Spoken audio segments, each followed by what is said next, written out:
Esta es la Tierra, tal y como era hace 90 millones de años. Los geólogos denominan este periodo como el Cretácico tardío. Eran tiempos de gran calentamiento global, cuando los dinosaurios aún dominaban la Tierra. Daban por hechas sus vidas, seguros en la cima de la cadena alimenticia, ajenos a los cambios que sucedían a su alrededor. Los continentes se alejaban unos de otros, abriendo enormes fallas en la corteza terrestre. Estas se inundaron, convirtiéndose en mares. Las algas prosperaron en un calor extremo, envenenando el agua. Murieron, y billones de ellas cayeron al fondo de las fallas. Los ríos arrastraron sedimentos a los mares, hasta que los restos orgánicos de las algas fueron sepultados. La presión creció con el calor, hasta que una reacción química transformó los restos en hidrocarburos fósiles, petróleo y gas natural. Un proceso similar ocurrió en Tierra y produjo carbón. La Tierra tardó 5 millones de años en producir los combustibles fósiles que consume el mundo en un año. El estilo de vida moderno depende de esta energía solar fosilizada, aunque una sorprendente mayoría de gente lo da por sentado. Desde 1860, los geólogos han descubierto más de 2 billones de barriles. Desde entonces hemos gastado alrededor de la mitad.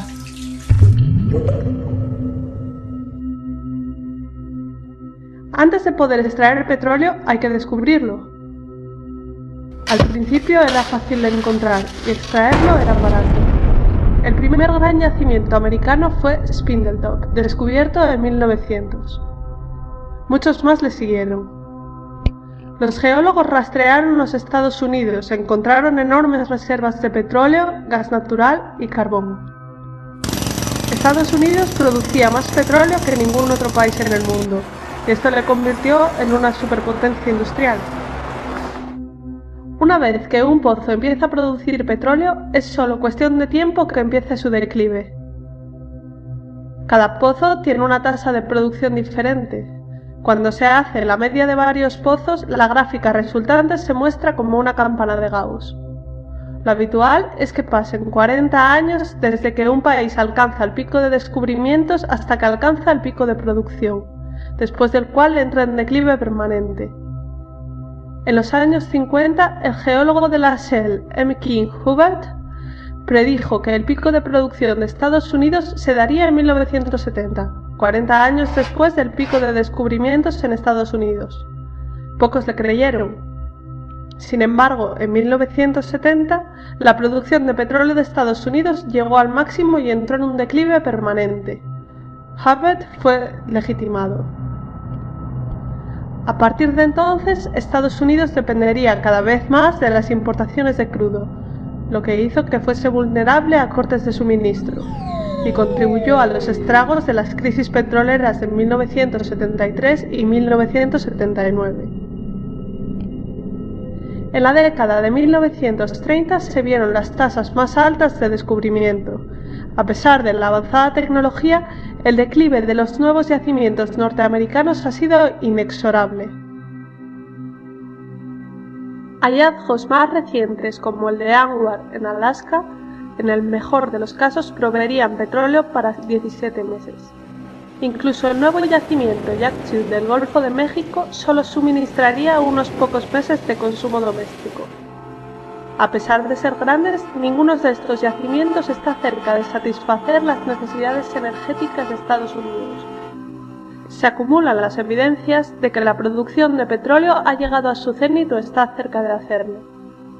Globalmente, el ritmo de descubrimientos de nuevos yacimientos llegó a su cenit en los 60. Más de 40 años después, el declive en los descubrimientos de nuevos yacimientos parece imparable. 54 de los 65 mayores países productores de petróleo han llegado a su techo de producción. La mayoría del resto esperan seguirlos igualmente en un futuro próximo. El mundo necesitará el equivalente a una nueva Arabia Saudí en producción cada 3 años para cubrir el declive de producción de los pozos actuales. En los años 60 se descubrían 6 barriles de petróleo por cada barril que se consumía. 4 décadas después, el mundo consume entre 3 y 6 barriles de petróleo por cada barril que se descubre. Una vez que se llegue al pico mundial de producción de petróleo, la demanda de petróleo superará la oferta y el precio de la gasolina fluctuará con fuerza, afectando a mucho más que al coste de repostar un coche. Las ciudades modernas son dependientes de los combustibles fósiles. Incluso las carreteras están hechas de asfalto, un producto derivado del petróleo, así como los tejados de muchas casas. Áreas inmensas serían inhabitables sin calefacción en invierno o aire acondicionado en verano. La expansión de las ciudades obliga a la gente a conducir muchos kilómetros al trabajo, escuela y comercios. Las grandes ciudades han separado las zonas residenciales y comerciales lejos, obligando a la gente a utilizar el coche. Los suburbios y muchos barrios fueron diseñados asumiendo una abundancia de petróleo y energía. Los productos químicos derivados del petróleo, o petroquímicos, son esenciales en la elaboración de innumerables productos.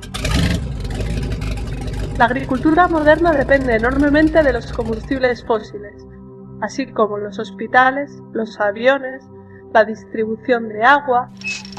El ejército en Estados Unidos usa unos 140 millones de barriles de petróleo anualmente.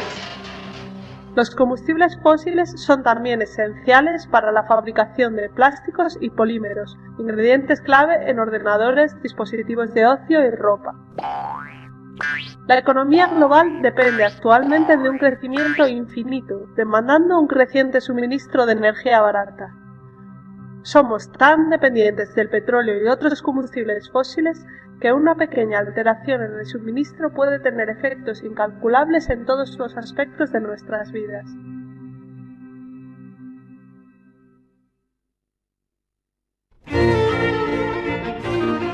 Energía. La energía es la capacidad de desarrollar un trabajo. Un americano medio dispone hoy de la energía equivalente a 150 esclavos trabajando 24 horas al día. Los materiales que almacenan energía para trabajar se denominan combustibles. Algunos combustibles contienen más energía que otros. Esto se denomina densidad energética. De estos combustibles, el petróleo es el más crítico. El mundo consume 30.000 millones de barriles al año, lo que equivale a 4,17 kilómetros cúbicos, lo que contiene tanta energía como la que generarían 52 plantas nucleares trabajando durante 50 años. Aunque el petróleo solo genere el 1,6% de la electricidad de Estados Unidos, mueve el 96% del transporte. En 2008, Estados Unidos importaba 2/3 del petróleo que consumía, la mayoría de Canadá, México, Arabia Saudí, Venezuela, Nigeria, Irak y Angola. Varios factores hacen único al petróleo. Es energéticamente denso. Un barril de crudo contiene la energía equivalente a 3 años de trabajo de una persona. Es líquido a temperatura ambiente, fácil de transportar y utilizable en pequeños motores. Para conseguir energía hay que usar energía. El truco está en usar una cantidad pequeña para extraer una cantidad más grande. Esto se denomina TRE, tasa de retorno energético. El petróleo convencional es un buen ejemplo. El crudo de alta calidad, fácil de extraer, se bombeó primero. Los petroleros gastaban una energía equivalente a un barril para poder extraer 100. La TRE del petróleo era 100. A medida que el petróleo fácil se extraía, la exploración se llevó a aguas profundas o a países distantes, usando cantidades mayores de energía para hacer lo mismo. A menudo, el petróleo que se encuentra ahora es de baja calidad y caro de refinar. La TRE del petróleo actual es menor de 10. Si se usa más energía para obtener el combustible que la energía que éste contiene, no merece la pena obtenerlo. Es posible convertir un combustible en otro, pero cada vez que hacemos esto, parte de la energía contenida en el combustible original se pierde.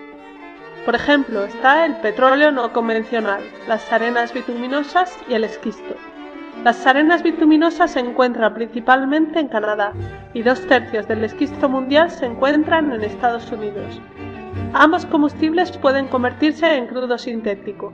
Sin embargo, esto requiere grandes cantidades de agua y calor, lo que reduce su TRE, que se reduce hasta 5 e incluso a un valor tan bajo como 1,5. El esquisto es un combustible extraordinariamente pobre. Un kilo contiene aproximadamente 2/3 de la energía de una caja de cereales. El carbón existe en enormes cantidades y genera casi la mitad de la electricidad del planeta. El mundo usa más de 8 kilómetros cúbicos de carbón al año. Sin embargo, la producción global de carbón tocará techo antes de 2040. La afirmación de que Estados Unidos tiene siglos de carbón por delante es bastante discutible, ya que no tiene en cuenta ni la demanda creciente ni la calidad decreciente del carbón. La mayoría de las antracitas de alta calidad ya se han consumido, dejando carbón de baja calidad que tiene menor densidad energética. La producción sube a la vez que el carbón se agota, y los mineros tienen que cavar más profundo y en áreas menos accesibles. Muchos usan métodos destructivos para llegar a los depósitos de carbón, causando destrozos medioambientales. El gas natural se encuentra a menudo junto con el petróleo y el carbón.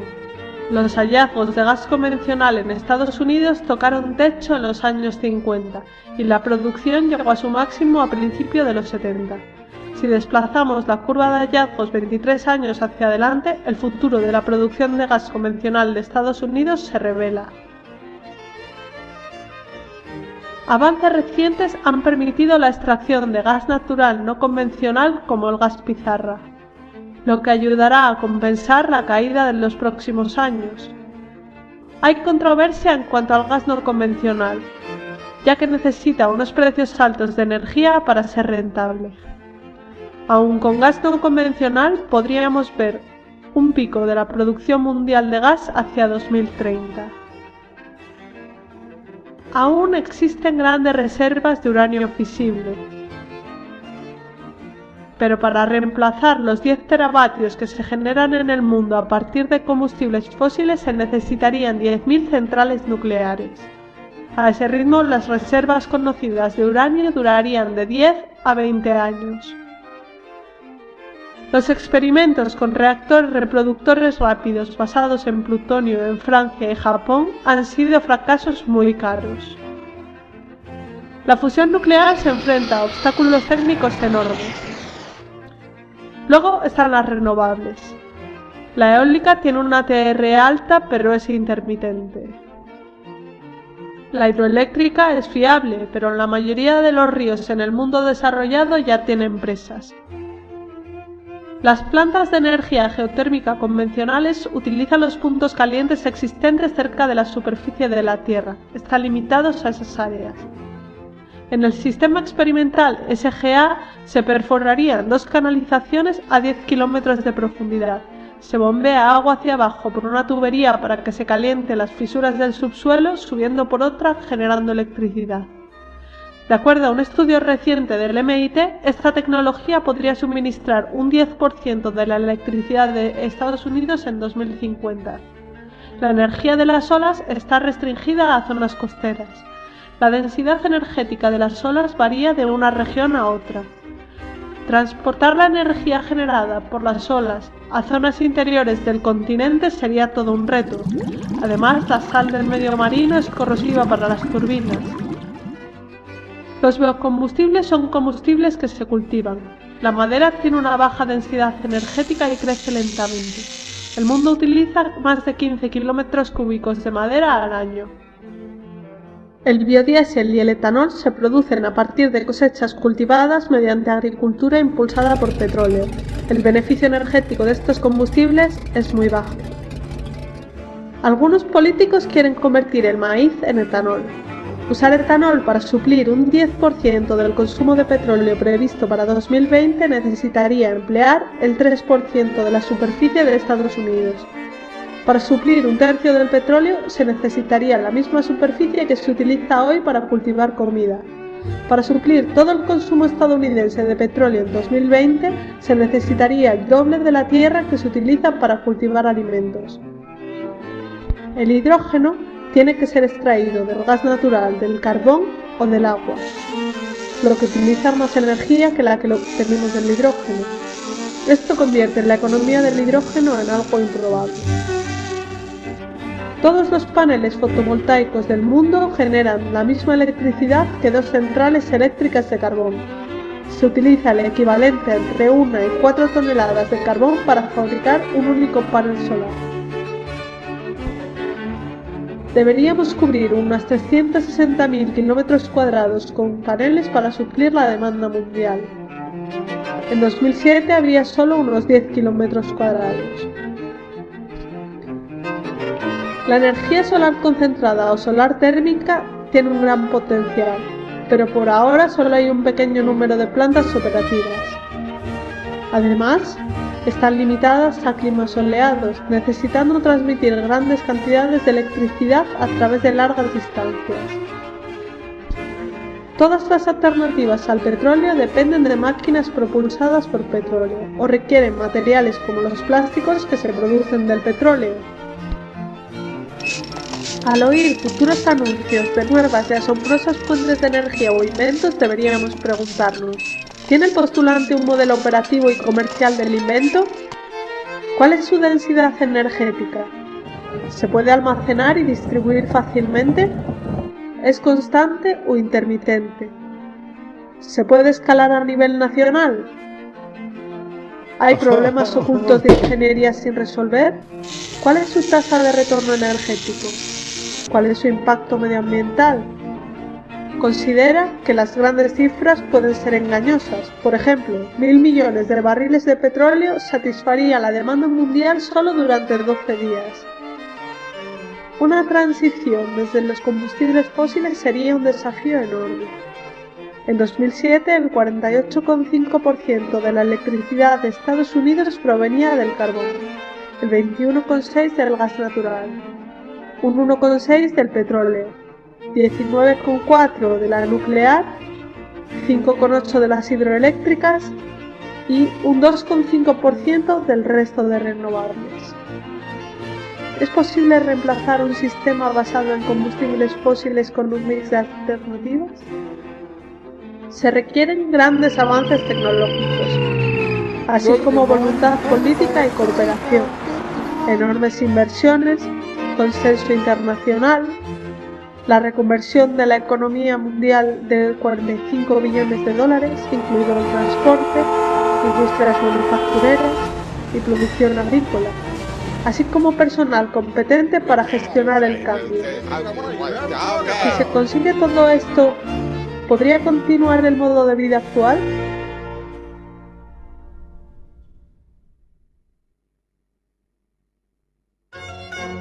Crecimiento. Estas bacterias viven en una botella. Su población se dobla cada minuto. A las 11 hay una sola bacteria. A las 12 la botella está llena. Está medio llena a las 11:59, dejando espacio suficiente para una duplicación más. Las bacterias ven el peligro. Buscan nuevas botellas y encuentran 3. Creen que su problema se ha resuelto. A las 12 del mediodía la primera botella está llena. A las 12:01 la segunda botella está llena. A las 12:02 todas las botellas están llenas. Este es el problema al que nos enfrentamos, debido a la duplicación provocada por el crecimiento exponencial. Cuando la humanidad empezó a utilizar carbón y petróleo como fuentes de combustible, experimentó un crecimiento sin precedentes. Incluso tasas de crecimiento bajas producen grandes incrementos a lo largo del tiempo. A una tasa de crecimiento del 1%, una economía duplicaría su tamaño en 70 años, al 2% en 35 años. A una tasa de crecimiento del 10%, una economía se duplicaría en solo 7 años. Si una economía crece al 3% medio anual actual, se duplicará cada 23 años. Con cada duplicación, la demanda de energía y recursos excederá a la demanda de todas las duplicaciones previas conjuntamente. El sistema financiero se basa en la asunción del crecimiento, el cual requiere de un suministro creciente de energía para soportarlo. Los bancos prestan dinero que no tienen, en efecto, creándolo. Los prestatarios utilizan el dinero recién creado para construir sus negocios y devolver la deuda, junto con el pago de un interés que requiere más crecimiento. Debido a esta forma de crear dinero a partir de la deuda, la mayoría del dinero del mundo representa una deuda con un interés que ha de ser repagado. Sin la continua aparición de nuevas y mayores generaciones de prestatarios para producir crecimiento y así saldar estas deudas, la economía mundial colapsaría. Al igual que en un esquema piramidal o de Ponzi, el sistema debe expandirse o morir. Debido en parte a este sistema de deuda, los efectos del crecimiento económico han sido espectaculares. En PIB, embalses en ríos, utilización de agua, consumo de fertilizantes, población urbana, consumo de papel, vehículos motorizados, comunicaciones y turismo. La población mundial ha crecido hasta los 7.000 millones de personas y se espera que supere los 9.000 millones para 2050. En un planeta plano e infinito esto no sería un problema. Sin embargo, dado que la Tierra es redonda e infinita, en algún momento nos enfrentaremos a los límites del crecimiento.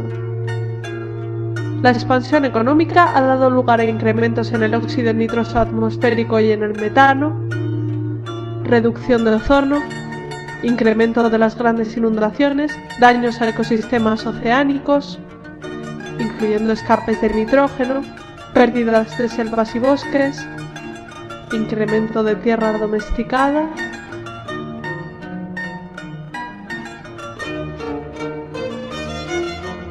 Si pusiéramos un único grano de arroz en el primer cuadro de un tablero de ajedrez, duplicásemos esta cantidad y pusiésemos 2 granos en el segundo, doblásemos otra vez para poner 4 en el tercero, duplicásemos otra vez para poner 8 en el cuarto, y siguiésemos así, poniendo en cada cuadro el doble de granos de arroz que en el anterior, en el momento que llegásemos al último cuadro, necesitaríamos la astronómica cifra de granos de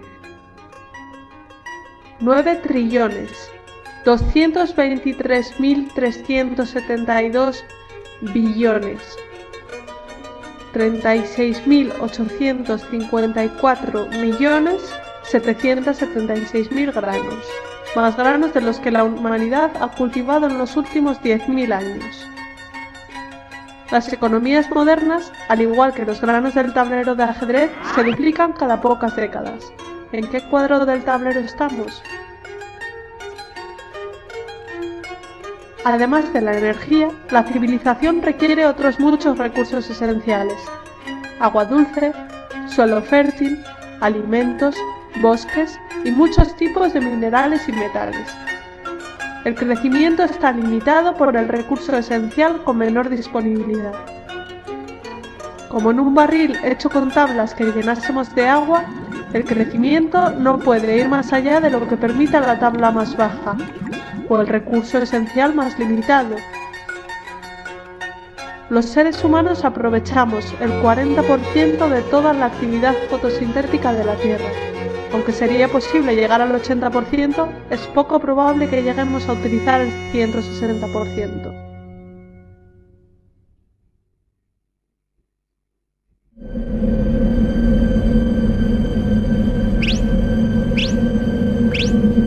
Alimentos. El suministro global de alimentos depende en gran medida de los combustibles fósiles. Antes de la Primera Guerra Mundial, toda la agricultura era orgánica.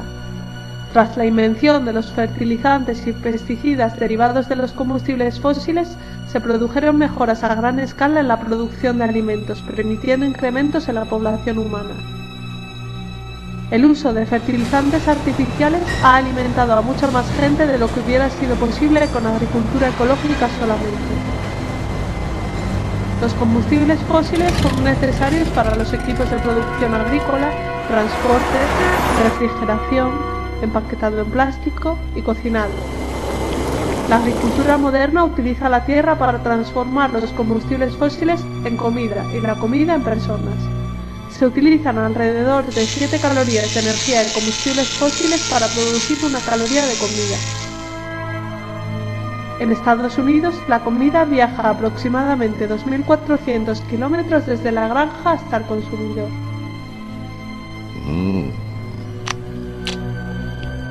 Además de la disminución de los combustibles fósiles, existen varias amenazas al sistema actual de producción de alimentos. La energía barata, las mejoras tecnológicas y los subsidios han permitido capturas masivas de pescado. La pesca global alcanzó su cenit a finales de la década de los 80, obligando a los pescadores a desplazarse a aguas más profundas. El nitrógeno liberado por los fertilizantes basados en combustibles fósiles envenena los ríos y los mares, creando enormes zonas muertas. A este ritmo, se prevé que todas las poblaciones de peces colapsen para 2048. La lluvia ácida procedente de las ciudades e industrias elimina del suelo nutrientes vitales como el potasio, el calcio o el magnesio. Otra amenaza es la escasez de agua. Muchas granjas utilizan para el regadío agua subterránea bombeada desde acuíferos. Los acuíferos necesitan miles de años para llenarse, pero pueden agotarse en unas pocas décadas, igual que los pozos petrolíferos. En Estados Unidos, el enorme acuífero de Ogallala se ha reducido a tal nivel que muchos agricultores han tenido que volver a cultivos de secano menos productivos. Además, el uso de regadíos y fertilizantes puede llevar a la salinización, la acumulación de sal en el suelo. Esta es una de las principales causas de desertificación. Otra amenaza es la pérdida de suelo fértil.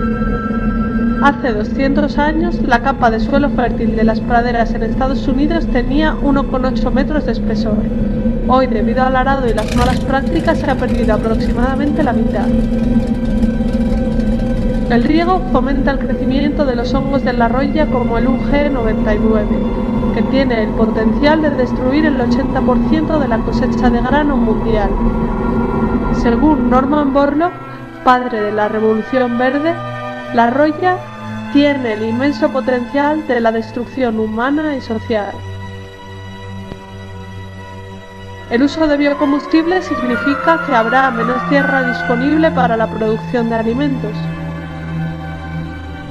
Cualquier terreno tiene una capacidad de carga finita, esto es, el número de animales o personas que pueden vivir en él indefinidamente.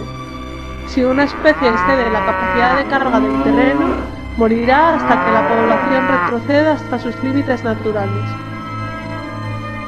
El mundo ha evitado esta mortandad mediante la localización de nuevas tierras para cultivar o mediante el incremento de la productividad, que ha sido posible en gran medida gracias al petróleo.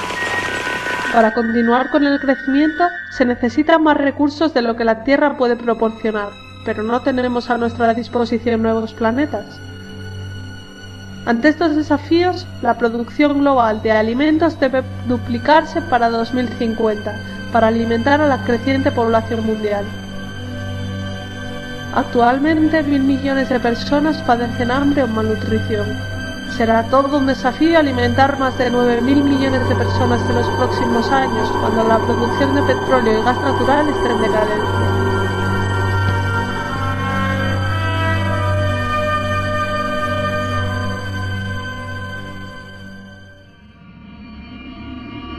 El final feliz.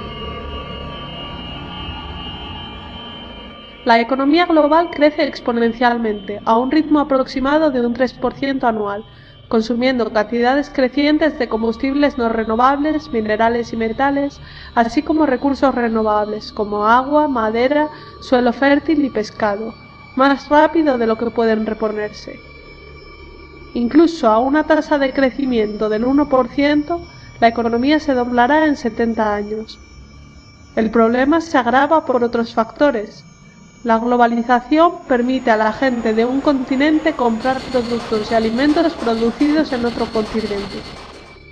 Las cadenas de suministros son largas e imponen tensiones sobre los limitados recursos petrolíferos. Actualmente dependemos de países remotos para nuestras necesidades más básicas. Las ciudades modernas dependen de los combustibles fósiles.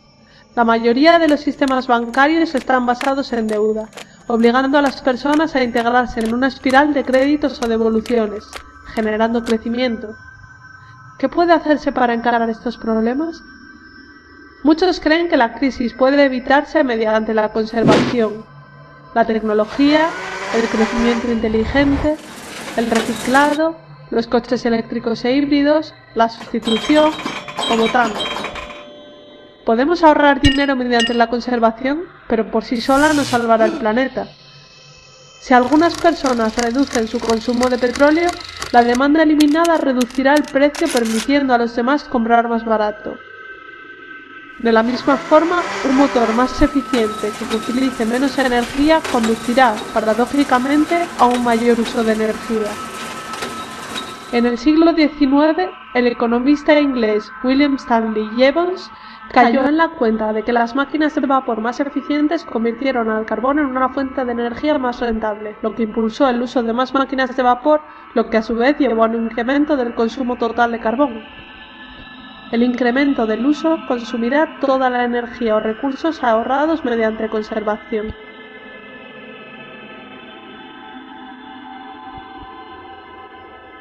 Muchos creen que los científicos resolverán estos problemas con nuevas tecnologías. Sin embargo, la tecnología no es energía.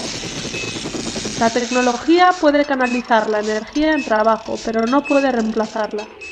La tecnología también consume recursos. Por ejemplo, la fabricación de un ordenador consume la 10ª parte de la energía necesaria para fabricar un coche. Las tecnologías más avanzadas pueden empeorar esta situación, pues requieren minerales raros que también están acercándose a sus límites. Por ejemplo, el 97% de las tierras raras del mundo las produce China, la mayoría en una única mina en el interior de Mongolia. Estos minerales se usan en convertidores catalíticos, motores de aviación, imanes de alta eficiencia y discos duros, baterías de coches híbridos, láseres, rayos X portátiles, aislamiento de reactores nucleares, CDs, motores de vehículos híbridos, bombillas de bajo consumo, fibra óptica y pantallas planas. China empieza a considerar la restricción de la exportación de estos minerales a medida que la demanda se dispara. El llamado crecimiento sostenible o crecimiento inteligente no servirá de ayuda, pues también requiere de minerales y metales no renovables en cantidades crecientes, incluyendo tierras raras. El reciclaje no resolverá el problema, pues requiere energía y el proceso no es eficiente al 100%. Solo es posible recuperar una fracción del material reciclado, mientras que una gran parte se pierde para siempre en forma de residuos. Los coches eléctricos funcionan con electricidad. Dado que la mayoría de la electricidad se genera a partir de combustibles fósiles, esto no es una solución. Además, la fabricación de todo tipo de vehículos consume petróleo. Un único neumático requiere de 26,5 litros de petróleo. En 2010 había aproximadamente 800 millones de coches en el mundo. Al ritmo actual de crecimiento, esta cifra alcanzaría los 2.000 millones para 2025. Es poco probable que el planeta pueda soportar esta cantidad de vehículos por mucho tiempo, independientemente de su tipo de combustible o energía. Muchos economistas creen que el libre mercado sustituirá una fuente de energía por otra gracias a la innovación tecnológica. Sin embargo, los principales sustitutos del petróleo se enfrentan a sus propias tasas de decaimiento. La sustitución también falla al no tener en cuenta el tiempo necesario para preparar una transición. El informe Hertz del Departamento de Energía de Estados Unidos estima que se necesitarían al menos 2 décadas para prepararse para los efectos del pico del petróleo. Los problemas de la escasez de energía, el agotamiento de los recursos, la pérdida de suelo fértil y la polución son todos síntomas de un único problema mayor: el crecimiento. Mientras nuestro sistema financiero exija el crecimiento perpetuo, es poco probable que las reformas tengan éxito. Entonces, ¿qué aspecto tendrá el futuro? Los optimistas creen que el crecimiento continuará para siempre, sin límite. Los pesimistas creen que nos dirigimos a una nueva edad de piedra, o a la extinción. La realidad puede estar entre estos dos extremos. Es posible que la sociedad retroceda a un estado más sencillo, en el cual se utiliza una cantidad de energía muy inferior.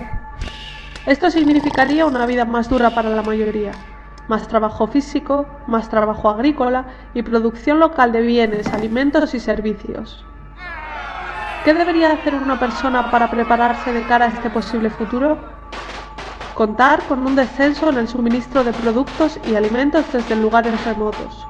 Empezar a andar o a montar en bicicleta, acostumbrarse a utilizar menos electricidad, liberarse de sus deudas, intentar evitar a los bancos, en lugar de comprar en grandes superficies, apoyar a los comercios y negocios locales, comprar comida cultivada localmente en mercado de agricultores y granjeros, considerar cultivar su propia comida en lugar de mantener un césped, aprender a conservarla, considerar el uso de monedas locales en caso de que las monedas mayores dejasen de cumplir su función y desarrollar una mayor autosuficiencia.